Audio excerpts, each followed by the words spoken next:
This is the Investor Connect podcast program. I'm Hall T. Martin. I'm the host of this show in which we interview angel investors, venture capital, family offices, private equity, and many other investors for early stage and growth companies. I hope you enjoy this episode.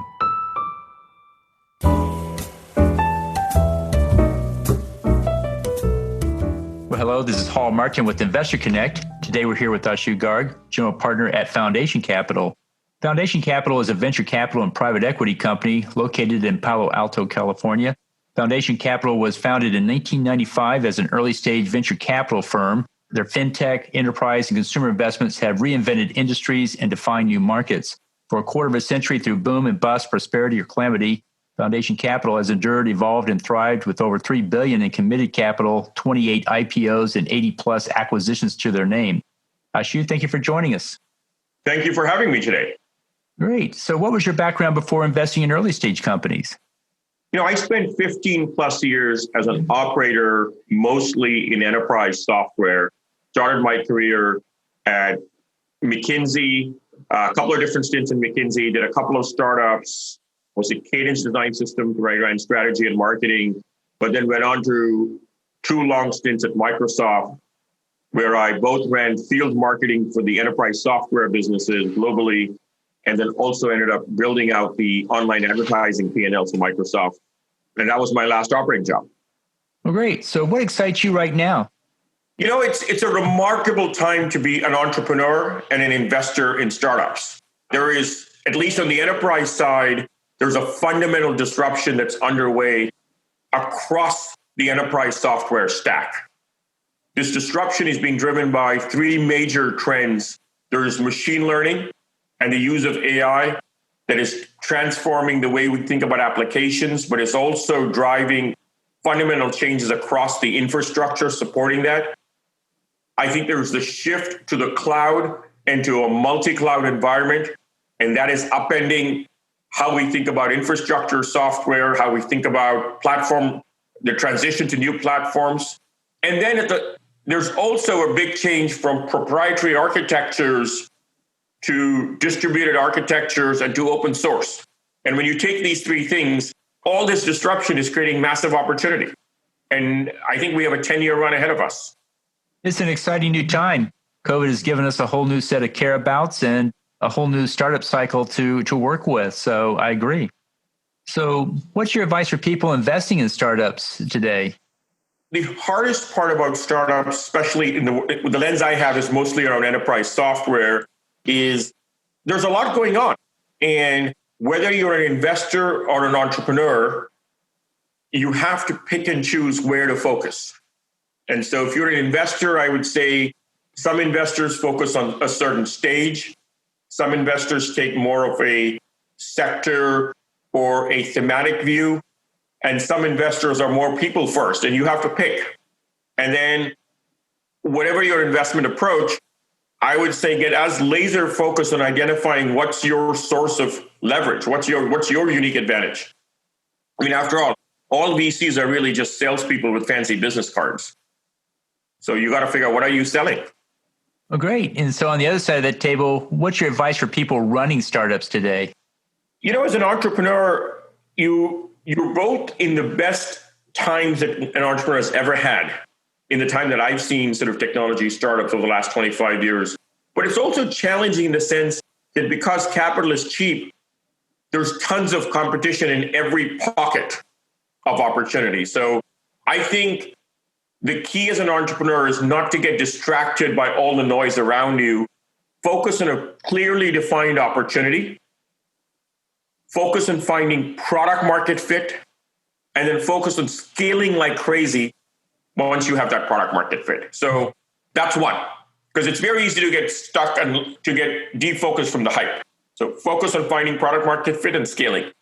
The second is, I think, take a 10-year view of the opportunity. Almost everyone I talk to talks about the competition today and how the competitive ecosystem is evolving. It doesn't matter what's the competitive ecosystem today. Even the best companies take a decade to scale. You've got to think about what will the ecosystem look like a decade from now when you're trying to go public. The third thing I would say as a startup entrepreneur that you have to really think about is Go solve the hardest problem you can find in the largest possible market. It's really hard being an entrepreneur, and it's no harder or easier if you're solving a big problem versus a small problem. So why focus on small problems?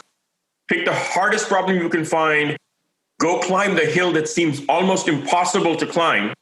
And if you do it, the rewards will be commensurate. Well, that's good advice. So let's talk about the state of investing today.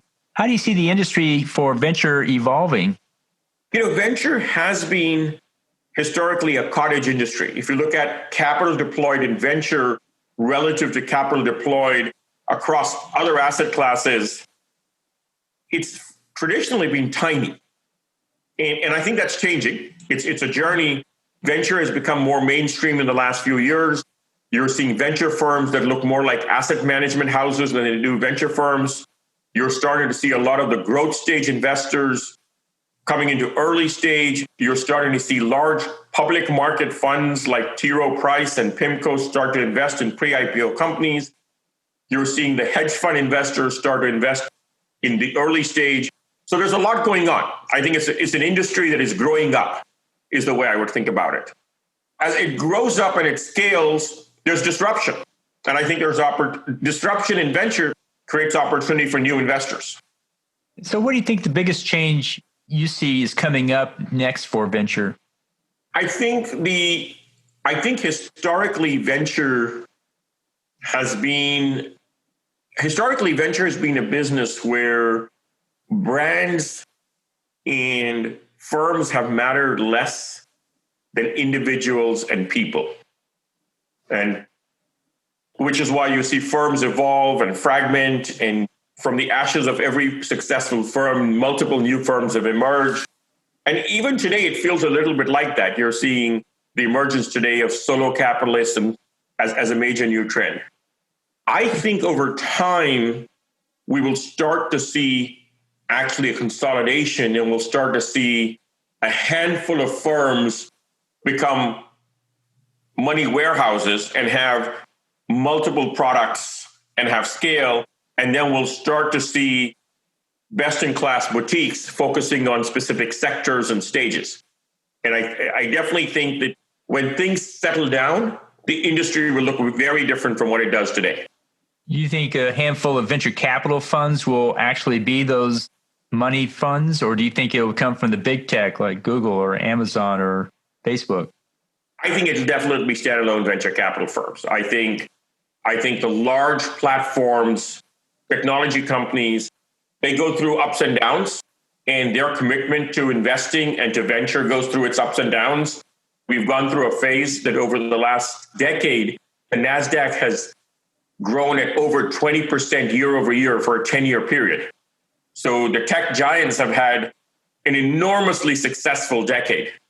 It's unclear whether the next decade will look the same for them. So I think venture firms, dedicated, specialized venture firms, are here to stay for many decades to come. Very good. So let's talk about your investment thesis for your fund. It's highly successful. What is your investment thesis? We focus on two broad sectors. We're very significant investors in fintech. And within fintech as a firm, our bet is that consumer banking and consumer financial services are being disrupted with technology. We're investors in companies like Current, States Title, and many others that are disrupting consumer financial services and consumer insurance. On the enterprise tech, we're very large investors in cognitive applications, or this idea that the next generation of applications will be AI first and will go from being workflows to actually having task automation embedded in the workflows. That's been a very successful category for us. We have startups like Eightfold that are in that thesis that are doing exceptionally well. We've also made significant investments in the underlying enabling infrastructure at the bottom of the stack. So we're seeing explosions in the use of storage. We're seeing the need for next generation of computing systems. And as a result of that, we've invested in Cerebras, which is building out a completely new computer architecture for deep learning and is doing exceptionally well. We're also investors in Cohesity, which is reinventing storage and data management at the bottom of the stack. And then between those, there's two big layers we're very excited about. One is security and data privacy. I think one of the largest challenges for every organization is the fact, and this is not every tech organization, it's every organization in the world, is while data is the new oil, it is also the new asbestos. And every company has to deal with the fact that they may have an asbestos-like liability due to all the data they hold and control. So that's an important challenge for every organization. And I think there's a handful of companies in our portfolio like Skyflow and Fortanix that are going after solving that problem. Last thing I would say in terms of our investment thesis is we're huge believers in the fact that we're seeing an explosion in data scientists. Data science is a category, and it's a very broad category. It's exploding, and there are data scientists of all types and flavors. And at the same time, there's an explosion in developers. Every individual, every professional, every white-collar professional is either a citizen data scientist or a citizen developer, and in many cases, both. And so the explosion in data science and software development is creating huge new opportunities for tooling and infrastructure. Oh, very good. Well, aside from the challenges you just mentioned, such as cybersecurity and so forth, what challenges do you see your startups facing every day in running their startup? You know, the challenges for every startup are unique. Every startup is a snowflake. While there are common patterns and common experiences, every founder, every market is unique. So I hesitate to generalize, but to the extent that it's possible, I would pick a couple of themes. I think in the early days, finding product market fit is really hard. And it's an art, not a science. And so you have to know, but that's the focus. Every company has to really laser. The only thing that matters in the early days is, do I have product market fit? Once you have product market fit, the most important question you have is, do I have a scalable, repeatable go-to-market process? And you know you have that when the average salesperson can sell the product to the average customer without anyone from headquarters being involved. And that's a very high bar. But once you can clear that bar, then sort of all the issues around company building and company scaling, getting the right leadership team, and all of those things kick in. But I really focus on the first two sort of milestones. Well, great. And so on the other side, for investors, what do you think the main challenge for the investor is in today's climate? The world around us in startups, because of all the opportunities, we're in an opportunity-rich environment. And when you're in an opportunity-rich environment, the hardest part is focus. It's very easy to get distracted by the next shiny new object. And I think that's a challenge for most investors. I think the second challenge for investors is applying the lessons of the past to the present and the future and doing it appropriately. On one hand, we'd be foolish not to apply the lessons of the past to the present and the future. I mean, that's what experience is. On the other hand, it's also what bias is. And so you have to make sure that you're leveraging your experience, but not translating that into a bias.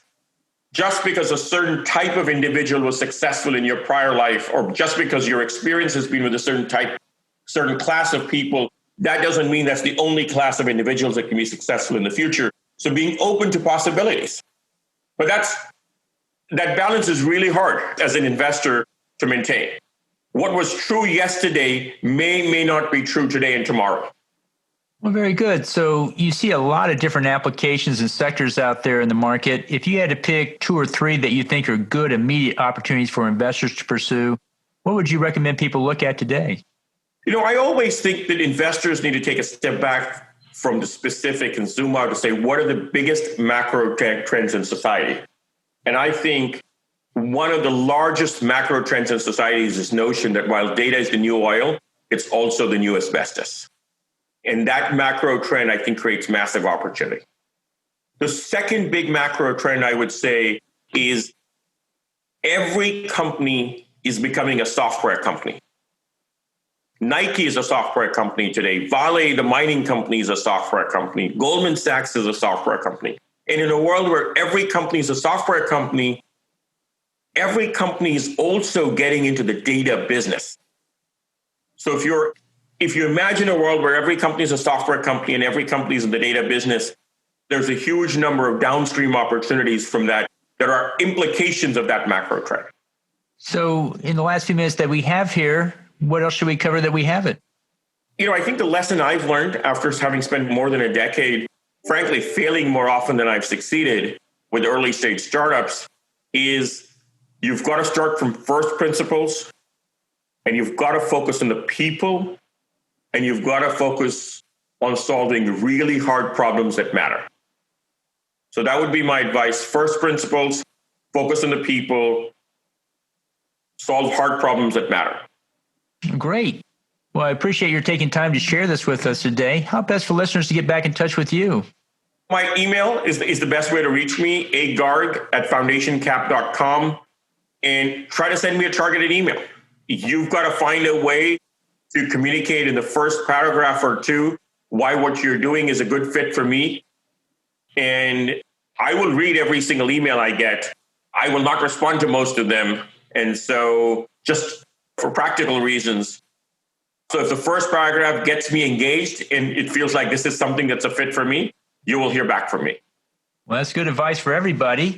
I want to thank you for taking time to join us today and hope to have you back for a follow-up soon. Absolutely. Thank you very much for having me. Investor Connect helps investors interested in startup funding. In this podcast series, experienced investors share their experience and advice. You can learn more at investorconnect.org.